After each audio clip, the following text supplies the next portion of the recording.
Hola, ¿qué tal? Bienvenidos, bienvenidas a todas y a todos a este espacio del blog Amanecer, blog de filosofía, mística, espiritualidad, teología, movimientos sociales, política, psicología y de todo un poco.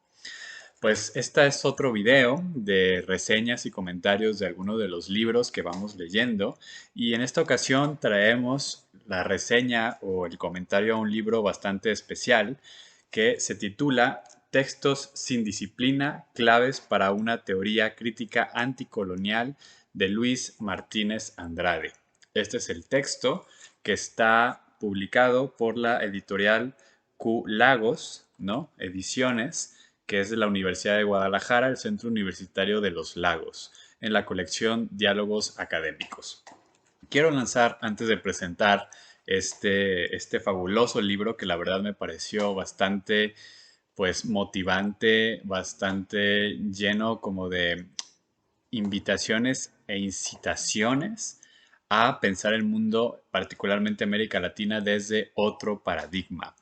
Y lo que quiero comentar antes es lanzarle a Luis un enorme abrazo y gran agradecimiento porque quizás muchos y muchas no lo saben, quienes están ya, digamos, suscritos a este canal, pero Luis nos mandó este texto aquí al blog Amanecer, eh, regalándonoslo de una manera muy amable, pero también invitándonos a que le hiciéramos una reseña. Esto habla de que cree en el trabajo, ¿no? De que comienza a haber fe en el trabajo que estamos haciendo aquí en el blog Amanecer y eso pues la verdad es que es bastante conmovedor para alguien y quienes lo conformamos, que vamos caminando por amor al arte, ¿no? Vamos caminándolo sin ganar ni un céntimo, sin vivir de esto ni nada, pero sí con la motivación de poder brindar material más o menos de buen contenido, ¿no? Ustedes juzgarán, pero que al mismo tiempo sirva de una ventana para que otras y otros puedan conocer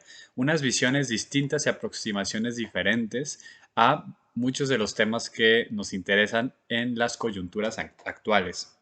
Y es por eso que agradecemos muchísimo a Luis su confianza en Amanecer, en mi persona, Elías González, para poder hacer este comentario, esta reseña de su libro. Y bueno, pues Luis es doctor en sociología por la École, ¿no? de Altos Estudios en Ciencias Sociales de París, ¿no? Él es autor de varios libros que la verdad yo en lo personal pues todavía no conozco, la mayoría de ellos no los he podido leer y después de leer este texto tengo muchísimas ganas de poder hacerlo. Solo algunos de sus títulos, por ejemplo, son Religión sin redención, Contradicciones sociales y sueños despiertos en América Latina. Otro libro es Las dudas de Dios, Teología de la Liberación, Ecología y Movimientos Sociales. Y un libro que interesa bastante y que es bastante novedoso y también actual, que se titula Ecología y Teología de la Liberación, Crítica de la Modernidad, Colonialidad. ¿No?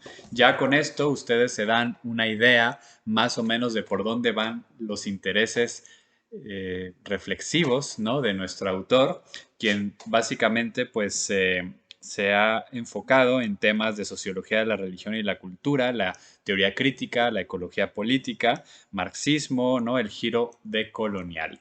Y bueno, este libro es un libro bastante especial, diría yo, porque se trata de de un libro de reseñas.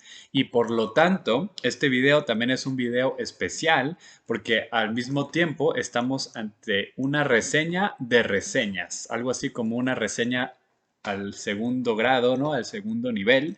Y por eso pues va a ser ha sido retador, ¿no? Cuando me imaginaba, bueno, y más o menos por dónde voy a caminar esta reseña o este comentario. Entonces, pues bueno, por eso desde un primer momento les advierto esta dificultad, pero que al mismo tiempo la calidad, tanto en la narrativa como en la redacción y en la escritura, ¿no? En el planteamiento de los argumentos que hace Luis, hace que también la reseña sea algo pues no quiero decir fácil, pero sí ameno de imaginar y que en este momento pues lo estoy llevando a cabo junto con ustedes. Bueno, como les digo, este título, Textos sin disciplina, ya desde allí nos plantea una posibilidad de pensar esto diferente, ¿no? Quiero rescatar, ¿no?, una reflexión del propio autor respecto a este libro, porque además esto llega directamente a los intereses de Amanecer. Nos dice, por lo general, la reseña como género discursivo es desdeñada por algunos sectores del mundo académico. Sin embargo, considero que la reseña crítica puede cumplir, cual si fuera una brújula en medio de tempestades políticas como ideológicas, el papel de guía. Y esto no solamente lo digo en aras de presentar este libro, que creo que lo define muy bien a la hora de justificar por qué publicar un libro de reseñas, sino que también, digamos, jalando agua al propio molino, ayuda a comprender el esfuerzo que hacemos aquí en Amanecer en presentarles reseñas y comentarios de textos que consideramos pueden ser como unos bisturís o pueden ser puerta de entrada que nos ayuden a percibir la realidad desde otros anteojos. De esta manera, pues, como digo, jalamos agua al propio molino. Me voy, ¿no?, un poquito, antes de comenzar a platicarles el contenido y demás del texto, a hablarles de una división, ¿no? Perdón, hablarles de un par de escritos, ¿no?, que el propio Luis pone aquí sobre la mesa, porque déjenme decirles que una de las maneras que se me ocurrió para presentar este libro fue justamente la de rescatar frases que él utiliza no necesariamente para hablar de su propio libro, sino para reseñar otros libros y valerme de esas frases, de esos párrafos, para comentar su propio libro, ¿no? Eso es un poco mi estrategia el día de hoy, que, por ejemplo, el propio Luis, hablando de otro texto, ¿no?, de otro libro que él está reseñando aquí, nos dice, frente al terrible escenario de miseria, de destrucción ambiental y de banalización de la muerte que estamos viviendo en el pleno siglo XXI, es fundamental recuperar la perspectiva crítica tan olvidada en las explicaciones bien pensantes de la academia, para poner en cuestión tanto los dogmas como los lugares comunes del discurso dominante.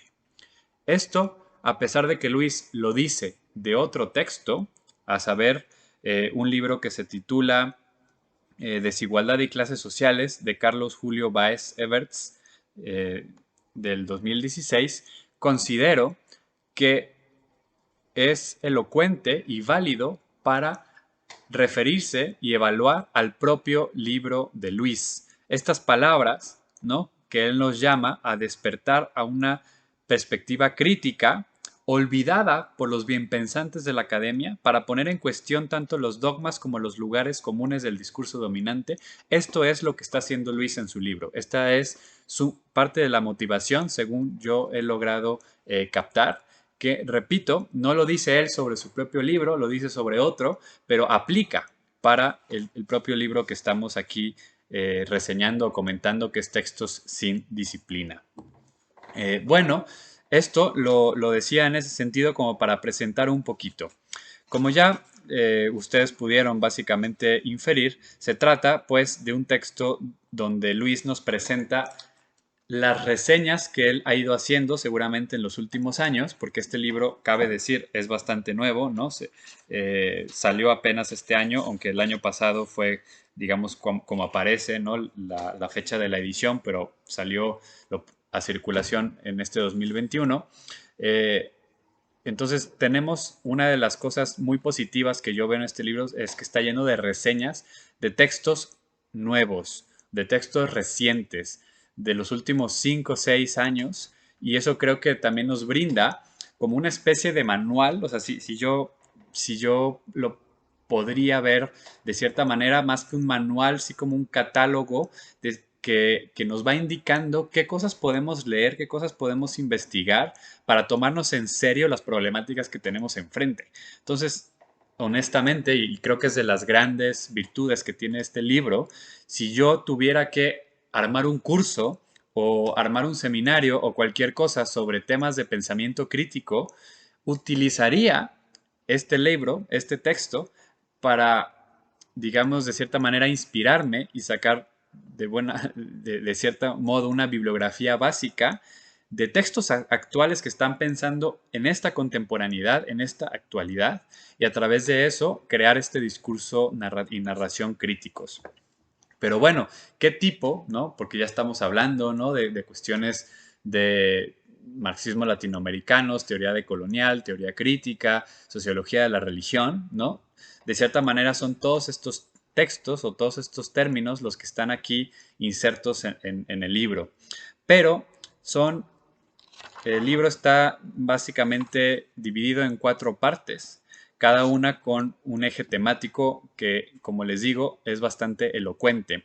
Por eso utilicé el día de hoy esta camisa, ¿no?, de Monseñor Romero, de cierta manera haciendo homenaje a lo que siento que también el propio Luis está intentando compartirnos.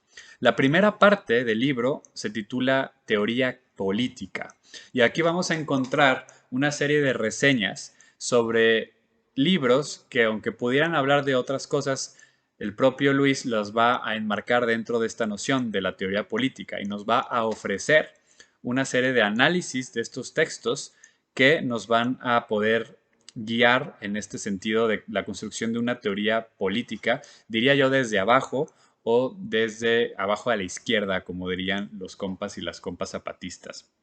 Cabe también subrayar que buena parte, y más bien una de las anteojos o de las perspectivas que aquí asume Luis y que ya lo decía yo hace un momento, cuando rescataba su reflexión sobre por qué justificar el uso de las reseñas, ¿no?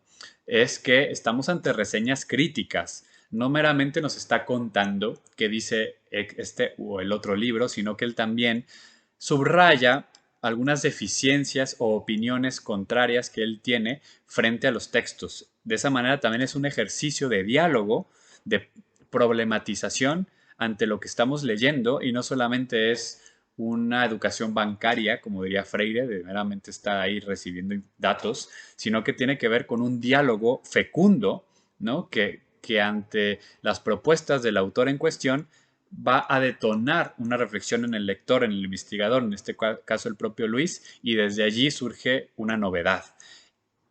Para nosotros y nosotras que estamos leyéndolo ya como una reseña, nos implica, por supuesto, un reto, pero también una invitación a irnos directamente a leer los textos.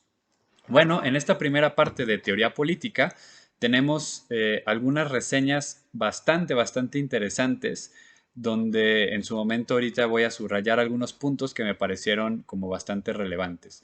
La segunda parte de este libro se titula Historia Intelectual, que a pesar de ser la parte más corta del libro, me pareció también de las más elocuentes y de las más digamos, sabrosas también, porque justamente se trata de lo que ya aquí habría una reseña de segundo grado, porque se trata de hacer reseñas sobre algunas biografías de algunos autores, no autobiografías, sino ya de autores que hacen una biografía sobre otro autor. Y aquí rescatan algunos personajes, quizás aquí en América Latina dos de los reconocidos serían el propio Karl Marx, ¿no? Y José Carlos Mariátegui, sobre todo este segundo gran marxista latinoamericano. Entonces, hay ciertas biografías que en su momento ustedes pueden conocer, pero que aquí Luis las está reseñando, ¿no? Nos plantea, por lo tanto, también desde allí unas reflexiones críticas no solamente sobre esas biografías, esos libros biográficos, sino sobre las ideas de esos autores. ¿Cuál es el valor de Carlos Mariátegui hoy en América Latina, por ejemplo? ¿Cuáles son los planteamientos que él va a rescatar? ¿Qué significa releer a Marx hoy en el siglo XXI? ¿No está ya obsoleta, ¿no? Como por ahí ya decía que Marx ya está finiquitado, acabado, y que tenemos que ya enterrarlo para finalmente poder llegar a una comprensión más plena de la situación actual?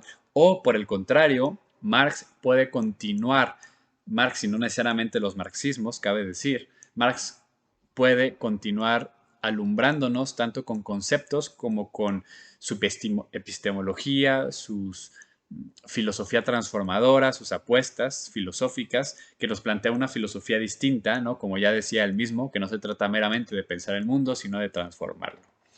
Pasamos así a la cuarta etapa o el cuarto momento de este libro, que en lo particular, pues a todas luces es uno bastante importante, que se titula América Latina. Si tenemos ya dos apartados anteriores, como puede ser el de la teoría crítica y el de la historia intelectual, aquí nuestro autor Luis Martínez Andrade directamente pues va a tomar una postura desde el dónde está pensando y qué es lo que le interesa pensar. Está claro, ¿no?, su apuesta hacia América Latina, y aquí aborda temáticas que son bastante relevantes como el racismo, el blanqueamiento, las violencias encubiertas, la ciudadanía indígena, el derecho ambiental y las luchas sociales. Y todo esto lo hace reseñando libros. Esto creo que es de las grandes aportaciones de este libro de Luis, que no se trata, repito, de una mera reseña, ni siquiera diría yo de una mera reseña crítica en el mero sentido de decir en qué se está de acuerdo y qué no se está de acuerdo, sino que él se vale como excusa, como casi catapulta, ¿no? Estos libros los reseña, pero ahí está pensando con estas grandes temáticas. Entonces, por eso los textos, ¿no?, los capítulos que nos presenta aquí Luis, no tienen necesariamente el mismo nombre del libro, y no se llama reseña del libro fulano de tal, sino que justamente lanza las temáticas que cada libro aborda porque a él es lo que le interesa pensar, ¿no? Y eso creo que es una de las grandes bondades de este texto. Finalmente, la última parte se titula Utopías y religión. Esto es importante por dos motivos. Uno es que el término de la utopía se nota a leguas que es transversal a todo el texto.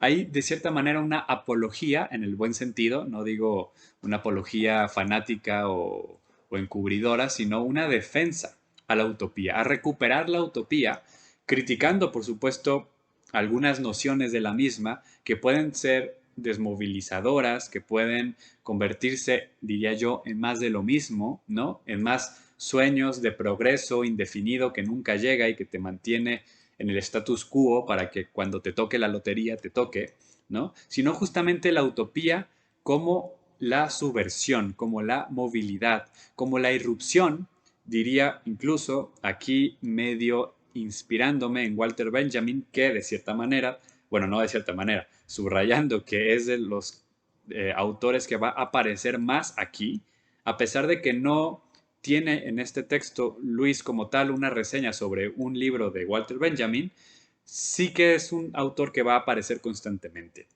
Entonces podría yo inferir, a falta de mi lectura de la obra en general de Luis, que es de los autores que él más rescata para su pensamiento. Entonces les decía que la utopía, en tanto irrupción mesiánica, irrupción de este tren del progreso de la historia, diría Benjamin, que funda nuevas posibilidades y funda nuevas temporalidades también, tanto de vida como de lucha. Y la segunda parte de este título, Utopías y religión, subrayo ahora la segunda, nos presenta esta visión que para mí es tan relevante, ¿no? Y que voy a comentar en su momento, que es el ámbito de lo religioso, ¿no? Aquí encontramos algunos títulos como puede ser Dios en el Nuevo Mundo, el anarquismo y la Biblia, la búsqueda del Edén, y termina con la gloria del ateísmo. Bastante interesante. Bueno, quisiera rescatar ahora, ¿no? Bueno, claro, termina el libro con una bibliografía, ¿no? Por supuesto, pero que no es una biografía así sin más, sino que es la biografía donde podemos tener los datos exactos de todos los textos que él va reseñando, además de los textos que él utiliza como apoyo para justamente llevar a cabo sus indagaciones. Bueno, en este momento entonces me gustaría lanzar algunas palabras, ¿no?, sobre algunas líneas significativas, ¿no? En algún punto del texto, él menciona, reivindica la pertinencia de la utopía, que como ya lo decíamos, es justamente una de sus apuestas, ¿no? Reivindicar la pertinencia de la utopía, diría yo que responde a una de las grandes propuestas de este libro. Otra de las cosas que me llamó mucho la atención y que la verdad es que no, claro, creo que es un tema bastante polémico y que creo que Luis lo aborda de una manera con muchísima finura, tanto conceptual como filosófica, política, que es el tema de la crítica de las armas, ¿no? Aquí lo hace reseñando un texto, ¿no? Que habla justamente sobre los feminismos, ¿no? Y la cuestión de las armas como desmitificando esta noción, ¿no? De que lo femenino es lo mismo a la pacificación y que no hay violencia allí, ¿no? O sea, también aborda eso con el papel de las mujeres en las revoluciones armadas, pero aquí creo que lo importante es lo que él va a rescatar justamente de Walter Benjamin, que es la distinción entre la violencia mítica y la violencia divina.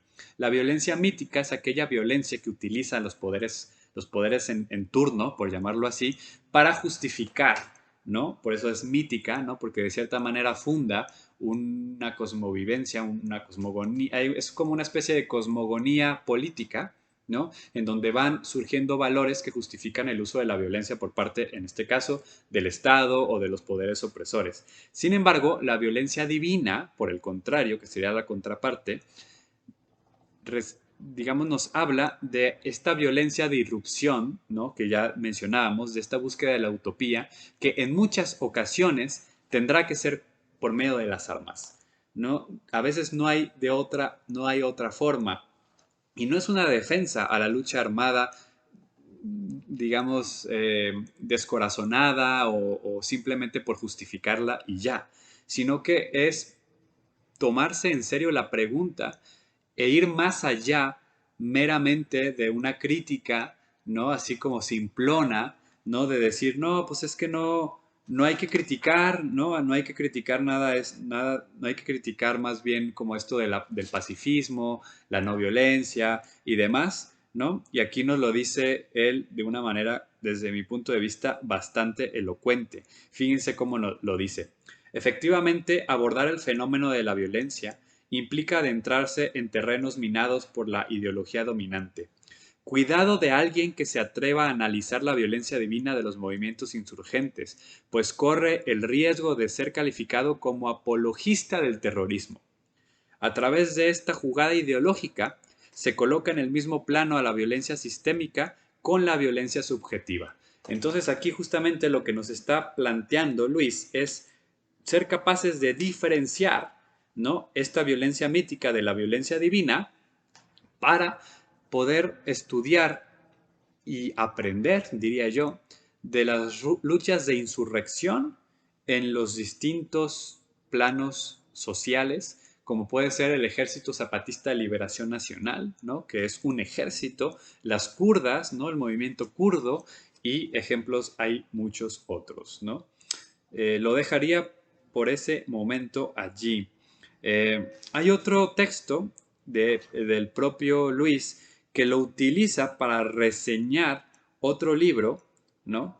Que es el de Ciudadanías en Resistencia, el acontecimiento del poder ciudadano y la creación de formas no violentas de reexistencia social, del autor Óscar Useche, de Colombia, pero que este párrafo, desde mi punto de vista, también nos dice cuál es la apuesta del libro del propio Luis. Dice, en Latinoamérica, no solo la sociología en particular, sino las ciencias sociales en general, están repensando y replanteando tanto los enfoques teóricos metodológicos como los conceptos y categorías con los que se suelen analizar los fenómenos sociales. Ante la evidente crisis civilizatoria, la producción teórica metodológica del sur global propone alternativas que trastocan no solo los procesos nociológicos hegemónicos, sino que también influyen en las formas de organización sociopolítica. Desde mi punto de vista, esto refleja muy bien la apuesta de este libro y me atrevería a decir la apuesta intelectual de Luis Martínez Andrade, ¿no? Que se puede ver claramente en este texto, en la elección de los libros que él está eligiendo, ¿no?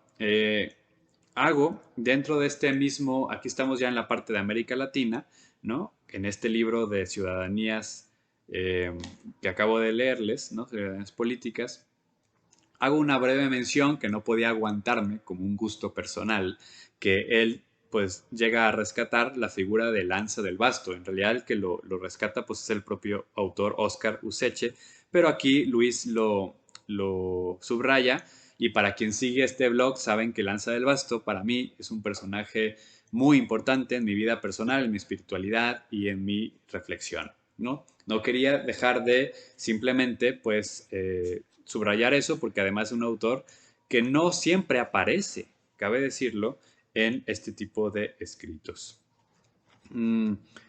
Quisiera, por ejemplo, otra cita que me parece fundamental para entender la apuesta política de Luis Andrade, Luis Martínez Andrade, es esta que dice: utopía que será concreta o no será, ¿no? Y aquí ya nos está hablando de qué tipo de utopía nos está planteando y por qué él va a rescatar las luchas latinoamericanas, porque son justamente luchas concretas. Si algo logra reconocerse en las distintas luchas de América Latina, desde los feminismos comunitarios hasta las luchas indígenas desde los 90 para acá y en estos 500 años de colonización, así como en la de los estudiantes y demás, es que se trata de luchas concretas. No son luchas meramente ideológicas, ni tampoco son siempre, o mejor dicho, tienen como esta novedad, aquí ya voy a meter de mi cosecha, ¿no? Pero yo diría que una de las grandes características de las luchas en América Latina es que no siempre apuestan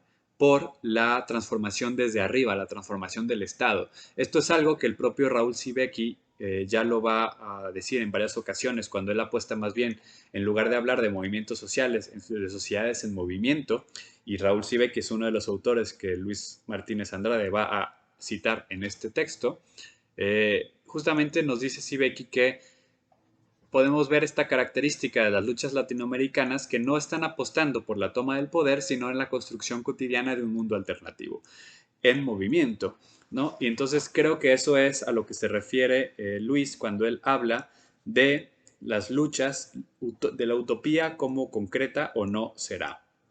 Ahora, la última parte, ¿no? Del libro, ¿no? De este libro de reseñas, que es el de Utopías y Religión, en lo personal, pues interesa muchísimo, ¿no? Para el blog Amanecer, porque si bien ya venía él esbozando, ¿no? Toda una crítica política desde el pensamiento crítico y aterrizándolo desde las distintas propuestas de América Latina, va, no se queda allí, ya desde los apartados anteriores, él va señalando lo que él considera algunas deficiencias en algunos de los libros que él va reseñando, que no recuperan, por ejemplo, eh, la dimensión subversiva de la teología, o de la teología como pensamiento crítico, o las teologías de la liberación, etcétera.